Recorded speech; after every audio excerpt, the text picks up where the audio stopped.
Good morning मित्रांनो, कसे आहात? मजेत ना? हो, असायलाच हवे. आपण मित्रांनो जे चॅनल सुरू केलेले प्रश्न हेच उत्तर, यामध्ये आपण पाठीमागे 2 भाग बघितलेले. त्या 2 भागामध्ये आपण काय काय पाहिलं हे पाहू आणि पुढच्या आत्ताच्या ह्या भागामध्ये काय पाहणार आहोत याच्या बाबतीत मी थोडक्यात तुम्हाला कल्पना करून देतोय. आणि जर समजा पाठीमागचे 2 भाग तुम्ही बघितले नसेल तर डिस्क्लेमर मध्ये मी त्याचे तुम्हाला लिंक देतोय, ते पण तुम्ही एकदा पाहून घ्या. धर्म अधर्म, सत्य असत्य, आस्तिक नास्तिक, विश्व निर्माण कोणी केले, विश्वात घटना कशामुळे घडतात, विश्व निर्माण कसे झाले या बाबतीची थिअरी आहे. पण हे विश्व निर्माण होण्यामागे कारणे कोणती किंवा कोणती शक्ती आहे हे अजूनही निश्चित झालेले नाही. आणि त्याच शक्तीला मानवाने नाव दिले देव. आकाशगंगा, सूर्यमाला, ब्रह्मांड या विषयावर चर्चा मागील 2 भागात आपण केलेली आहे. एकदा विश्व निर्माण झाले आणि त्यानंतर जेवढ्या पण घटना घडत आहेत त्यामागे खूप कारणे असतात. हे तुम्हाला इंटरनेट, विकिपीडिया किंवा इतर मीडियाच्या माध्यमातून थोडा शोध घेतल्यास नक्की मिळतील किंवा युट्यूबचा आधार घ्या. या विषयावर मागील 2 भागात प्रश्न हेच उत्तरे या युट्यूब चॅनलवर माहिती घेतली. आज आपण पृथ्वी व निर्जीव आणि सजीव कसे तयार झाले या विषयावर बोलणार आहोत. हा भाग 3 आपणास आवडल्यास नक्की लाईक करा, फॉलो करा, कमेंट करा आणि पुढील भागाची माहिती मिळवण्यासाठी सबस्क्राईब करण्यासाठी बेल आयकॉनचे जे बटन आहे त्यावर क्लिक करा. चला तर आपण आजच्या विषयावर चर्चा करूया. मित्रांनो, पुन्हा एकदा तुम्हाला सूचना देऊशी वाटची का बाबा प्रत्येक हा भाग आपला थोडा थोडा मोठा होतो. त्याचं कारण असं आहे का बाबा कम्प्लिटली एका भागामध्ये ते हे कम्प्लीट होणार नाही. याचे किती भाग होते हे मी पण नाही सांगू शकत. पण तरी चला प्रयत्न करू थोडा थोडा व्हिडिओ करण्याचा. विविध धर्मामध्ये पृथ्वी आणि सजीवांच्या उत्पत्तीबद्दल वेगवेगळ्या कथा आहेत आणि संकल्पना सुद्धा आहेत. काही धर्म देव किंवा उच्च शक्तीने पृथ्वी आणि जीवनाची निर्मिती केली असे मानतात, तर काही वैज्ञानिक दृष्टिकोन स्वीकारतात. धार्मिक दृष्टिकोन काय आहे? ख्रिस्ती धर्म, बायबल मध्ये उत्पत्तीच्या पुस्तकात देवाने 6 दिवसात पृथ्वी आणि जीवनाची निर्मिती केली असा उल्लेख आहे. इस्लाम धर्मामध्ये कुराणानुसार अल्लाने 6 दिवसात आकाश आणि पृथ्वीची निर्मिती केली. आणि हिंदू धर्माप्रमाणे हिंदू धर्मात अनेक सृष्टी निर्मितीच्या कथा आहेत, ज्यात ब्रह्म, विष्णू आणि महेश या देवतांच्या भूमिका आहे. काही कथामध्ये पृथ्वीची उत्पत्ती एका महासागरातून झाली असे म्हटले आहे. ज्यू धर्मात उत्पत्तीच्या पुस्तकात देवाने 6 दिवसात पृथ्वी आणि जीवनाची निर्मिती केली असा उल्लेख आहे. पारसी धर्मामध्ये अहुरा माझा म्हणजे अल्लाह ने पृथ्वी आणि जीवनाची निर्मिती केली असे मानले जाते.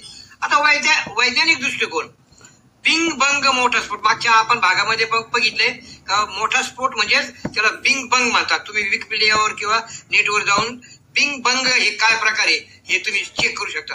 वैज्ञानिक दृष्ट्या पृथ्वी आणि विश्वाची उत्पत्ती बिंग बंग मोठा स्फोट नावाच्या घटनेतून झाली. पृथ्वीची निर्मिती सुमारे 4.5 अब्ज वर्षापूर्वी सूर्याच्या भोवती फिरणाऱ्या धूळ आणि वायूच्या ढगातून पृथ्वीची निर्मिती झाली. आता जीवनाची उत्पत्ती, शास्त्रज्ञांच्या मते पृथ्वीवर जीवनाची उत्पत्ती सुमारे 3.7 अब्ज वर्षापूर्वी झाली. उत्क्रांती, सजीवामध्ये हळूहळू बदल होऊन नवीन प्रजाती तयार झाल्या यास उत्क्रांती म्हणतात.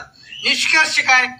धार्मिक आणि वैज्ञानिक दृष्टिकोन पृथ्वी आणि सजीवांच्या उत्पत्तीबद्दल भिन्न विचार देतात. धार्मिक दृष्टिकोन देवाची भूमिका किंवा उच्च शक्तीवर जोर देतो, तर वैज्ञानिक दृष्टिकोन नैसर्गिक प्रक्रिया आणि उत्क्रांतीवर जोर देतो. आता जीवनाची सुरुवात कशी झाली यापेक्षा मोठा प्रश्न क्वचितच असू शकतो. मानवी इतिहासाच्या बहुतेक काळात जवळजवळ प्रत्येक जण देवाने हे केले त्याच्या काही आवृत्तीवर विश्वास ठेवत असे. दुसरे कोणतेही स्पष्टीकरण अकल्पनीय होते. ते आता खरे राहिलेले नाही. गेल्या शतकात काही शास्त्रज्ञांनी पहिले जीवन कसे उदय झाले असेल हे शोधण्याचा खूप प्रयत्न केला. त्यांनी त्यांच्या प्रयोगशाळेत उत्पत्तीचा हा क्षण पुन्हा निर्माण करण्याचा प्रयत्न केला आहे, अगदी नवीन जीवनाची सुरुवात करण्यासाठी. आतापर्यंत कोणीही ते यशस्वी केलेले नाही, परंतु आपण खूप पुढे आलो आहोत. आज जीवनाच्या उत्पत्तीचा अभ्यास करणाऱ्या अनेक शास्त्रज्ञांना खात्री आहे की ते योग्य मार्गावर आहेत आणि त्यांच्याकडे त्यांच्या आत्मविश्वासाचे समर्थन करण्यासाठी प्रयोग पण आहेत. ही आपल्या अंतिम उत्पत्तीचा शोध घेण्याचा आपल्या शोधाची कहाणी आहे. ही ध्यास, संघर्ष आणि तेजस्वी सर्जनशीलतेची कहाणी आहे, ज्यामध्ये आधुनिक विज्ञानाच्या काही महान शोधांचा समावेश आहे. जीवनाची सुरुवात समजून घेण्याच्या प्रयत्नाने पुरुष आणि स्त्रियांनी आपल्या ग्रहाच्या अगदी दूरच्या कोपऱ्यात पाठवलेले आहे. यात काही सहभागी असलेल्या काही शास्त्रज्ञांना राक्षस म्हणून सुद्धा समजले गेले आहे, तर काहींना क्रूर निरकुंश सरकारच्या पायाखाली त्यांचे काम करावे लागते. ही पृथ्वीवर जीवनाच्या जन्माची कहाणी आहे. जीवन जुने आहे. डायनोसॉर हे कदाचित सर्वात प्रसिद्ध नामशेष प्राणी आहेत आणि त्यांची सुरुवात 250 दशलक्ष वर्षापूर्वी झाली होती, परंतु जीवन खूप जुने आहे. सर्वात जुने ज्ञात जीवाश्म सुमारे 3.5 अब्ज वर्ष जुने आहे, जे सर्वात जुन्या डायनासोरच्या वयाच्या 14 पट जास्त आहे. परंतु जीवाश्म रेकॉर्ड आणखी मागे जाऊ शकतो. उदाहरणार्थ ऑगस्ट 2016 मध्ये संशोधकांना असे आढळले की जीवाश्म सूक्ष्मजीव 3.7 अब्ज वर्षापूर्वीचे आहेत. पृथ्वी स्वतः फार जुनी आहे, 4.5 अब्ज वर्षापूर्वी निर्माण झालेली आहे. जर आपण असे गृहीत धरले की पृथ्वीवर जीवन निर्माण झाले, जे वाजवी वाटते कारण आपल्याला ते अद्याप इतर कुठेही सापडलेले नाही, तर ते पृथ्वीच्या अस्तित्वापासून आणि सर्वात जुन्या ज्ञात जीवाश्मच्या जतनापर्यंतच्या अब्ज वर्षात झाले असावे. जीवनाची सुरुवात कधी झाली हे संकुचित करण्याबरोबरच आपण ते काय होतो याचा एक सुज्ञ अंदाज लावू शकतो. 19व्या शतकापासून जीवशास्त्रज्ञांना माहिती आहे की सर्व सजीव पेशी पासून बनलेले आहे. सजीव पदार्थाच्या लहान पिशव्या ज्या वेगवेगळ्या आकारात येतात. पेशींचा शोध पहिल्यांदा, परत एकदा सांगतो, पेशीचा शोध पहिल्यांदा 17व्या शतकात लागला, जेव्हा पहिले आधुनिक सूक्ष्मदर्शक शोधले गेले. परंतु पेशी सर्व जीवनाचा आधार आहे हे समजण्यासाठी एका शतकाहून अधिक काळ लागला. तुम्हाला कदाचित असे वाटणार नाही की तुम्ही कॅटफिश किंवा टायरोनोसॉरस रेक्स सारखे दिसता, परंतु सूक्ष्मदर्शकातून जर हे दिसून येईल की तुम्ही सर्वजण जवळजवळ समान प्रकारच्या पेशींनी बनलेले आहात. वनस्पती आणि बुरशी देखील तसेच आहेत. परंतु आतापर्यंतच्या जीवनांचे सर्वात असंख्य प्रकार सूक्ष्म जीव आहेत. त्यापैकी प्रत्येक फक्त एकाच पेशीपासून बनलेला आहे. बॅक्टेरिया हा सर्वात प्रसिद्ध गट आहे आणि ते पृथ्वीवर सर्वत्र आढळतात. एप्रिल 2016 मध्ये शास्त्रज्ञांनी जीवनाच्या झाडाची एक अद्ययावत आवृत्ती सादर केली आहे. प्रत्येक सजीव प्रजातीसाठी एक प्रकारचा वंशावळ वृक्ष, जवळजवळ सर्व फांद्या बॅक्टेरिया आहेत. शिवाय आता हे थोडस समजून घ्यायला थोडस अवघड आहे, पण तरी पण समजून सांगण्याचा मी प्रयत्न करतो, कारण ही मी सगळी माहिती विकिपीडिया, इंटरनेट, युट्यूब वगैरे इथून सगळी गोळा केली. ही काय मी माझ्या मनाचं सांगत नाही. शिवाय झाडाचा आकार सूचित करतो की एक जीवाणू सर्व जीवनाचा सामान्य पूर्वज होता. दुसऱ्या शब्दातच सांगायचं झालं तर प्रत्येक सजीव वस्तू तुमच्यासह माझ्यासह शेवटी एका जीवाणूपासूनच आलेली आहे. याचा अर्थ आपण जीवनाच्या उत्पत्तीची समस्या आणि अचूकपणे परिभाषित करू शकतो. 3.5 अब्ज वर्षापूर्वी पृथ्वीवर आढळणाऱ्या साहित्य आणि परिस्थितीचा वापर करून आपल्याला एक पेशी बनवावी लागेल. आता बीबीसी अर्थ जे चॅनल आहे त्यावरचे काही लेख आपण पाहू. पृथ्वीवर जीवनाची सुरुवात कशी झाली याचे रहस्य. 6/11/2021 चा तो म्हणजे लेख आहे. एका साध्या प्रोटोसेलचे चित्रण क्रेडिट इकॉनॉमिक्स ग्राफिक्स लिमिटेड म्हणजे त्या संस्थेचे ग्राफिक्स लिमिटेड संस्था आहे, त्यांची मूळ कथा मूळतः 31 ऑक्टोबर 2016 रोजी बीबीसी अर्थ वेबसाईटवर प्रकाशित झाली होती. दुर्दैवाने बीबीसी अर्थ वेबसाईट हटवण्यात आली. म्हणजे ते थोडस संशयास्पद किंवा काय असेल ती काय असेल ते सांगता येत नाही मला पण. त्यामुळे या कथेची मूळ आवृत्ती आता फक्त वेबॅक मशीनद्वारेच उपलब्ध आहे, म्हणजे नेटवर उपलब्ध नाही ती. थोडक्यात मी ती इथे पुनरुत्पादित केलेली आहे, म्हणजे तीच मी ही कथा सांगतो इथं. ते त्यातील काही उतारे हायलाइट करण्याच्या नोट्स मी आता वेगळ्या पद्धतीने सांगत आहे. वरील फोटो परवानाकृत होते आणि ते समाविष्ट केलेले नाहीत. तथापि मी कंपनीचे संस्थापक जॉन हेरास यांच्याच परवानगीने इक्विनॉक्स ग्राफिक्सने तयार केलेले व्हिडिओ आणि स्थिरचित्रे समाविष्ट केलेले आहेत, पण तरी सुद्धा मी ते युट्यूबवर टाकू शकत नाही कारण त्याला कॉपीराईट येतोय. एका साध्या जिवंत पेशीचे चित्रण म्हणजे क्रेडिट इकॉनॉमिक्स ग्राफिक्स लिमिटेड एक संपूर्ण जिवंत पेशी जीवनाची सुरुवात कशी झाली यापेक्षा मोठा प्रश्न क्वचितच असू शकतो. मानवी इतिहासाच्या बहुतेक काळात जवळजवळ प्रत्येकजण देवानी हे केले याच्या काही आवृत्तीवर विश्वास ठेवत आहे. दुसरे असे कोणतेही स्पष्टीकरण अकल्पनीय मागाची वर सांगितले तीच आतापर्यंत कुणीही ते यशस्वी केलेले नाहीये. परत ते किती कठीण असू शकते. डीएनएच्या रेणूच्या भागाचे चित्रण, परत एकदा डीएनए रेणूच्या भागाचे चित्रीकरण क्रेडिट रिकॉग्निशनच्या त्या संस्थेत आहे ते. हे माझं त्यामध्ये त्यांनी जे सांगितलं ते पहिलं प्रकरण, पहिला प्रयोग इतिहासातील बहुतेक एकच मिनिट, हा जो पहिला प्रयोग आहे यामध्ये जे बोलले इतिहासातील बहुतेक काळासाठी जीवनाची सुरुवात कशी झाली हे विचारणे खरोखर आवश्यक मानले जात नव्हते त्यावेळेस, कारण उत्तर स्पष्ट दिसत होते त्यावेळेस. आता 1800च्या आधी बहुतेक लोक जीवनवाद वर विश्वास ठेवत होते. ही अंतर्ज्ञानी कल्पना आहे की सजीवांना एक विशेष जादुई गुणधर्माने संपन्न केले गेले होते, त्यामुळे ते निर्जीव वस्तूपासून वेगळे होते. जीवनवाद बहुतेकदा प्रिय धार्मिक श्रद्धेशी जोडलेला होता. बायबल म्हणते की देवाने पहिल्या मानवाला जिवंत करण्यासाठी जीवनाचा श्वास वापरला आणि अमर आत्मा हा जीवनवादाचा एक प्रकार आहे. फक्त एक समस्या आहे, जीवनवाद स्पष्टपणे चुकीचाच आहे, कारण 1800च्या दशकात सुरुवातीस शास्त्रज्ञांनी असे अनेक पदार्थ शोधले होते जे जीवनासाठी अद्वितीय असल्याचे दिसून आले. असे एक रसायन युरिया होते, म्हणजे त्यापैकी एक रसायन म्हणजे जे होतं ते युरिया होते, जे मूत्रात आढळते आणि 1799 मध्ये ते वेगळे केले गेले. हे अजूनही अगदी जीवनवादाशी सुसंगत होते. फक्त एक सजीव वस्तू ही रसायने बनवू शकतील असे वाटत होते, म्हणून कदाचित त्यांना जीवन ऊर्जेने भरलेले होते आणि त्यामुळे ते विशेष बनले होते. पण 1828 मध्ये जर्मन रसायनशास्त्रज्ञ फ्रेडरिक होलर याने अमोनियम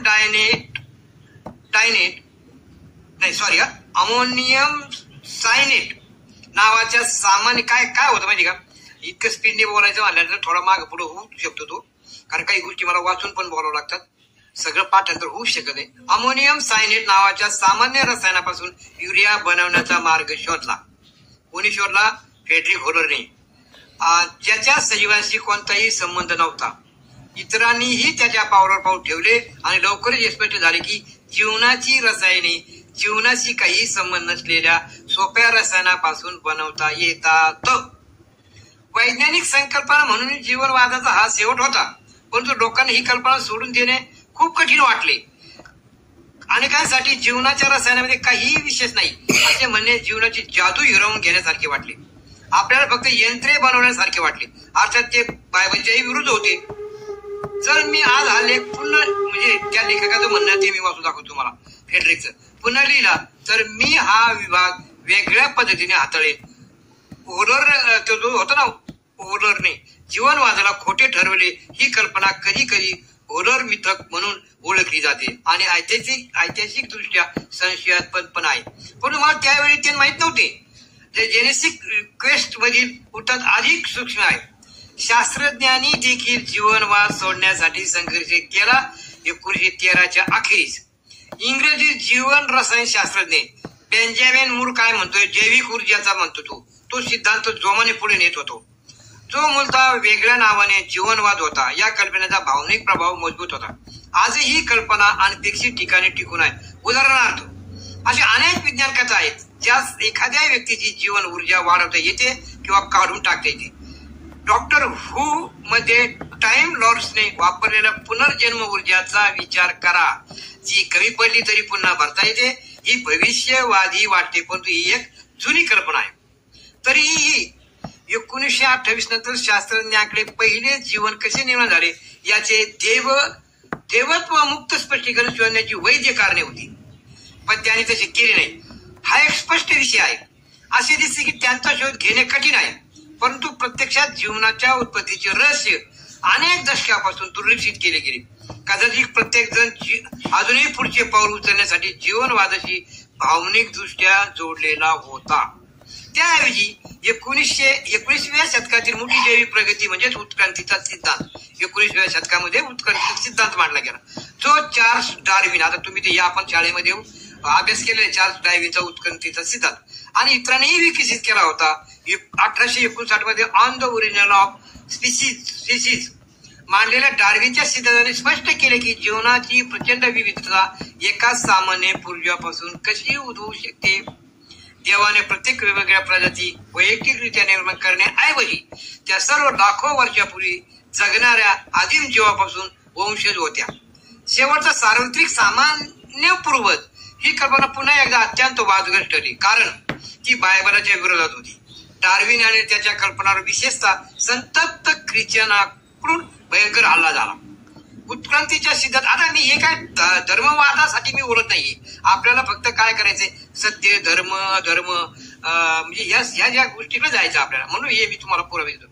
उत्क्रांतीच्या सिद्धांताने तो पहिला जीव कसा अस्तित्वात आला याबद्दल काहीही सांगितले नाही.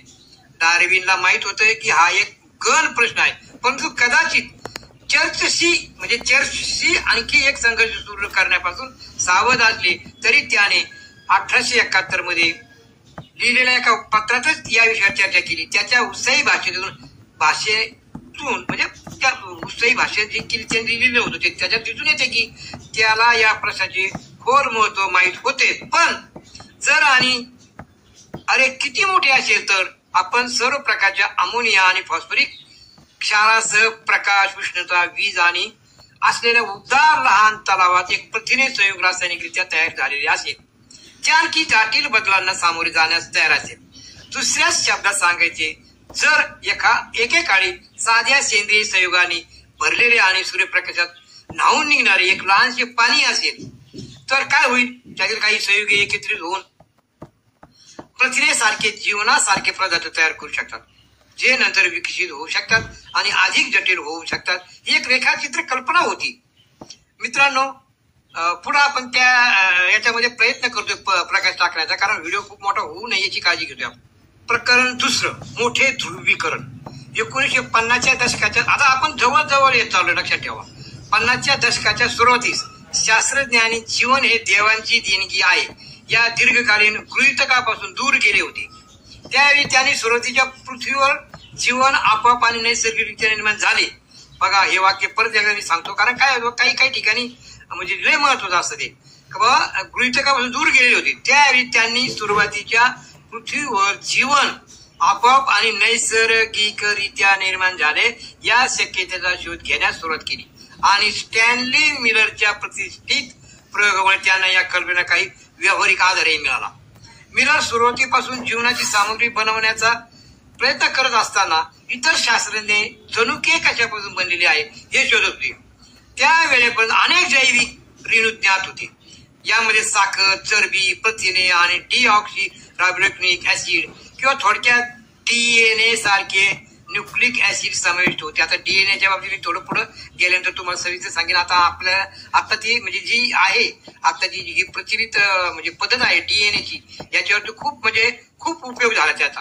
आज आपण असे गृहीत धरतो की डीएनए आपले जनुके वाहून नेतो, परंतु प्रत्यक्षात हे 1950च्या दशकातील जीवशास्त्रज्ञांना धक्कादायक वाटले. प्रथिने अधिक जटिल आहेत म्हणून शास्त्रज्ञांना वाटले की ते जनुके आहेत. ही कल्पना 1952 वॉशिंग्टनच्या कार्नेगी इन्स्टिट्यूटच्या अल्फ्रेड हर्शी आणि मार्था चेस यांनी खोटी ठरवली. त्यांनी साध्या विषाणूचा अभ्यास केला ज्यामध्ये फक्त डीएनए आणि प्रथिने असतात आणि ज्यांना पुनरुत्पादनासाठी जीवाणूंना संक्रमित करावे लागते. त्यांना आढळले की विषाणूजन्य डीएनए जीवाणूमधून प्रवेश करत होता, प्रथिने बाहेरच राहिली. स्पष्टपणे डीएनए ही अनुवंशिक सामग्री होती. हर्शीचे प्रयोग या इतका निश्चित नव्हता आणि ओस्वाल्ड एव्हरी केलेले पूर्वीचे प्रयोग कदाचित चांगले नियंत्रित होते. हर्शी आणि चेसच्या निष्कर्षामुळे हे सगळे शास्त्रज्ञांची नाव आहे. डीएनएची रचना आणि ते कसे कार्य करते हे शोधण्यासाठी एक तीव्र शर्यत सुरू झाली सर्वांमध्ये, का डीएनए काय प्रकारे, कारण डीएनए सगळ्यात महत्वाचा आयटम. पुढच्या वर्षी केम्ब्रिज विद्यापीठ, युकेच्या फ्रान्सिस क्रिक आणि जेम्स वॉटसन यांनी त्यांच्या सहकारी रोसालिंड फ्रँकलिन यांच्या कमी स्वीकार्यमधीसह ही समस्या सोडवली. त्यांचा हा शोध 20व्या शतकातील सर्वात मोठ्या वैज्ञानिक शोधापैकी एक होता. जिवंत पिशवीमध्ये लपलेला अविश्वसनीय गुंतागुंतीचा शोध लावून जीवनाच्या उत्पत्तीच्या शोधाचा आकारही बदलला. क्रिक आणि वॉटसन यांना समजले की डीएनए ही दुहेरी हेलिक्स आहे, जसे की शिडीला सर्पिल मध्ये वळवले जाते. शिडीचे दोन्ही ध्रुव न्यूक्लिओटाइड्स नावाच्या रेणूपासून बनवले आहेत. आणि हे थोडंसं सायंटिफिक आहे थोडं. मला पण माझ्या पण डोक्यात सुरुवातीला गेलेलो होतो, परंतु मी त्याचा परत डबल त्याचा अभ्यास केला, वाचलं आणि मग मला ते थोडं समजलं. तरी पण या रत्नपेशी त्यांच्या डीएनएची कॉपी कशी करतात हे स्पष्ट केले. दुसऱ्या शब्दात पालक त्यांच्या जनुकांच्या, आता ते महत्वाचा विषय, आपण आपली उत्पत्ती कशी झाली काय झाली हे डीएनएचा अभ्यास सगळ्यात महत्वाचा होता आपल्याला. दुसऱ्या शब्दात पालक त्यांच्या जनुकाच्या प्रती कशा बनवतात आणि त्यांच्या मुलांना कशा देतात हे उघड झालं. मुद्दा असा आहे की दुहेरी हेलिक्स आंशिक केले जाऊ शकते. हे अनुवंशिक कोड उघड करते. जे अनुवंशिक वेब ए, टी, सी आणि जी च्या अनुक्रमापासून बनलेले आहे, जे सामान्यतः डीएनए सीडीच्या रँक आणि बंद केली जाते. नंतर प्रत्येक रँक दुसऱ्या पुन्हा तयार करण्यासाठी टेम्पलेट म्हणून वापरले जाते. या यंत्रणेचा वापर करून जीवनाच्या सुरुवातीपासून जनुके पालकाकडून मुलाकडे हस्तांतरित केली गेली आहे. तुमचे जनुके शेवटी पूर्वजांच्या जीवनापासून येतात आणि प्रत्येक टप्प्यावर ते क्रिक आणि वॉटसनने शोधलेल्या यंत्रणेचा वापर करून कॉपी केली जाते. म्हणजे हे लक्षात आलं का, डीएनए टेस्ट आपण आता ज्या प्रचलित आहेत ना मेडिकल सायन्स मध्ये, का डीएनए हा माझाच मुलगा आहे का, तो माझाच बाप आहे का नाही, त्यात तो आपण डायव्हर्ट करायचा विषय. पण डीएनएचा शोध लय महत्वाचा आहे. आता हे प्रकरण तिसरं थोडक्यात घेतोय मी. 1960च्या दशकामध्ये जीवनाची उत्पत्ती समजून घेण्याच्या शोधात असलेले शास्त्रज्ञ 3 गटात विभागले गेले. काहींना खात्री होती की, म्हणजे सगळ्यांची मतभेद होते, थोडी होती की जीवनाची सुरुवात जैविक पेशींच्या आदिम आवृत्तीच्या निर्मितीने झाली. इतरांना वाटले की पहिले पाऊल चयापचय प्रणाली होती. तर काहींना अनुवंशशास्त्र आणि प्रतिकृतीच्या महत्वावर लक्ष केंद्रित केले. हा शेवटचा गट तो पहिला प्रतिकृती करता कसा तिचे हे शोधण्याचा प्रयत्न करू लागला. म्हणजे अशा ह्या खूप म्हणजे वेगवेगळ्या कथा आहेत. यामध्ये आपण थोडक्यात माहिती घेणार आहोत. आता आपण डीएनए पर्यंत आलो. आता डीएनएचा लॉंग फॉर्म सांगतो. लॉंग फॉर्म ऑफ डीएन, डीऑक्सिरिबोन्युक्लिक आम्ल म्हणजे थोडक्यात डीएनए. मित्रांनो, मी मूळ विषयापासून थोडा डायव्हर्ट झालो होतो, कारण हा विषय सुद्धा मला नवीन वाटला. मग वाटले की हा विषय हाताळून तर बघू. असं डीएन मला माहित होते.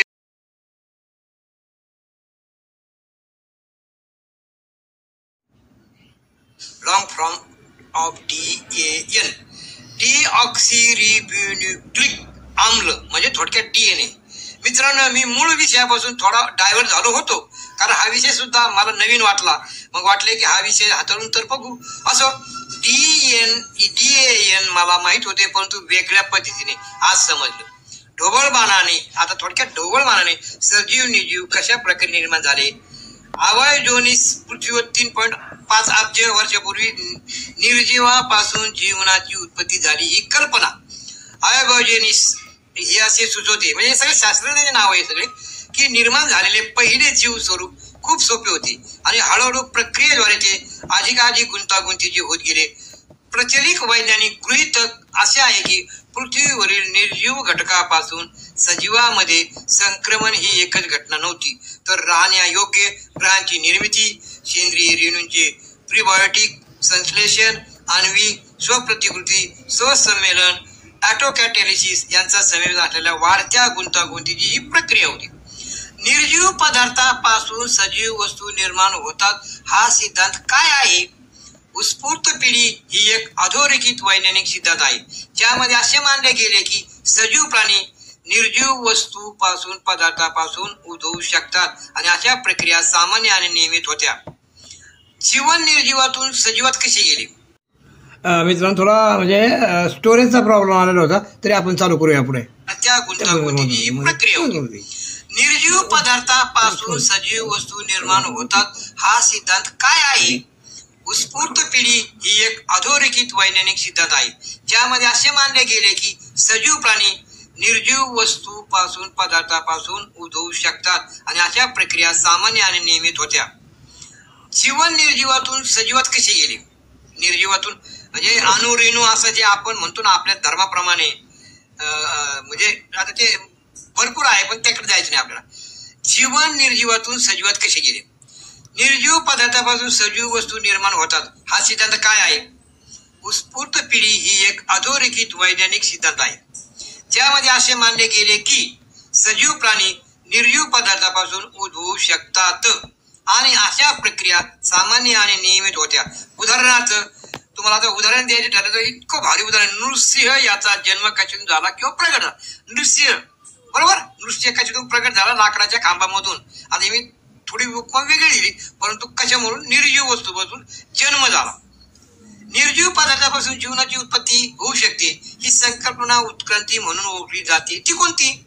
तर निर्जीव पदार्थापासून जीवनाची उत्पत्ती विशेषतः पृथ्वीवरील सुरुवातीच्या जीवनाच्या उत्क्रांतीमधील एक सिद्धांत, सेंद्रिय रेणू आणि त्यानंतर साधे जीवन प्रथम अजैविक पदार्थापासून उद्भवले. अजैविक जैविक असं पहिला सजीव प्राणी कसा निर्माण झाला. मी जे काही प्रश्न विचारले होते मी गुगल बाबाला, त्याची उत्तरं मी तुम्हाला वाचून दाखवते आता. तर प्रोक्रियोट्स हे सर्वात जुने जीव होते. साधे प्राणी जे पृथ्वीच्या सुरुवातीच्या महासागरामध्ये जमा होणाऱ्या कार्बन संयोगावर आकार घेत होते. हळूहळू इतर जीव विकसित झाले जे सूर्याची ऊर्जा सल्फर डायऑक्साइड सारख्या संयोगासह स्वतःची ऊर्जा निर्माण करण्यासाठी वापरत होते. पहिला सजीव कशामुळे निर्माण झाला? तर बहुतेक पुरावे असे सूचित करतात की पृथ्वीच्या पेशीमध्ये गळतीचा पडदा असू शकतो आणि खोल समुद्रातील पांढऱ्या ध्रुवाच्या हायड्रोथर्मल व्हेंट जवळ नैसर्गिकरित्या उद्भवणाऱ्या प्रोटॉन ग्रेडियंटद्वारे त्याला चालना दिली जात असावी. तथापि इतर पुरावे असे सूचित करतात की जीवनाची उत्पत्ती खंडनीय कवचात किंवा पृथ्वीच्या पृष्ठभागावरील पाण्यात झाली असावी. पृथ्वीवरील सर्वात जुनी सजीव वस्तू कोणती? तर मेथुसेलाह. मेथुसेलाह एक ब्रिस्टल कोन पाईप. परत एकदा वाचतो मी, थोडस स्पेलिंग मध्ये मिस्टेक होतो. पृथ्वीवरील सर्वात जुनी सजीव वस्तू कोणती? तर मेथुसेलाह एक ब्रिस्टल कोन पाईप हा पृथ्वीवरील सर्वात जुना जिवंत जीव मानला जातो. युनो राष्ट्रीय वन आणि ब्रिस्टल कोन पाईपचे घर आज हे जे पृथ्वीवरील सर्वात जुने जिवंत मानले जातात. मित्रांनो, हा व्हिडिओ मोठा होऊ नये म्हणून त्याची काळजी घेतोय. व्हिडिओमध्ये काही समस्या असेल तर खाली मी फोन नंबर दिलेला आहे, त्यावर तुम्ही शंका कुशंका विचारू शकता आणि तुमचे मतही मांडू शकता. हा भाग आपण इथेच थांबवतोय कारण खूप मोठा व्हिडिओ होण्याची शक्यता नाकारता येत नाहीये. तर भेटूया पुढच्या व्हिडिओमध्ये याच विषयावर. आपण आता पृथ्वी निर्मिती, जीव निर्मिती, सजीव निर्जीव हे सगळं सारांश रूपाने पाहिले. एकदम थोडक्यात म्हणजे आपण हे पाहिलेले, पण खरा तर संघर्ष आता पुढेच आहे. धर्म अधर्म म्हणजे सत्य असत्य, नास्तिक हे सगळं पुढं आहे. याचे किती भाग होतील हे मी आज नाही सांगू शकत, पण पुढच्या भागासाठी सबस्क्राईब करायला नक्की विसरू नका. आयकॉन बटनावरती बेल सारखं जे घंटेसारखं बटन असतं ना त्याच्यावरती टच करा, म्हणजे तुम्हाला पुढचे पण सगळे व्हिडिओ नक्कीच येतील. आणि पाठीमागचे सुद्धा व्हिडिओ तुम्ही हे सिरियल प्रमाणे, हा भाग 3रा आहे, पाठीमागचे 2 पण व्हिडिओ तुम्ही पाहण्याचे विसरू नका. काही म्हणजे तुम्हाला काही सुचतंय का याचे कमेंट मध्ये पण तुम्ही लिहू शकता किंवा फोन नंबरवर सुद्धा तुम्ही डायरेक्ट कॉन्टॅक्ट व्हॉट्सअप नंबर दिलेला आहे. Okay, thank you. हॅलो.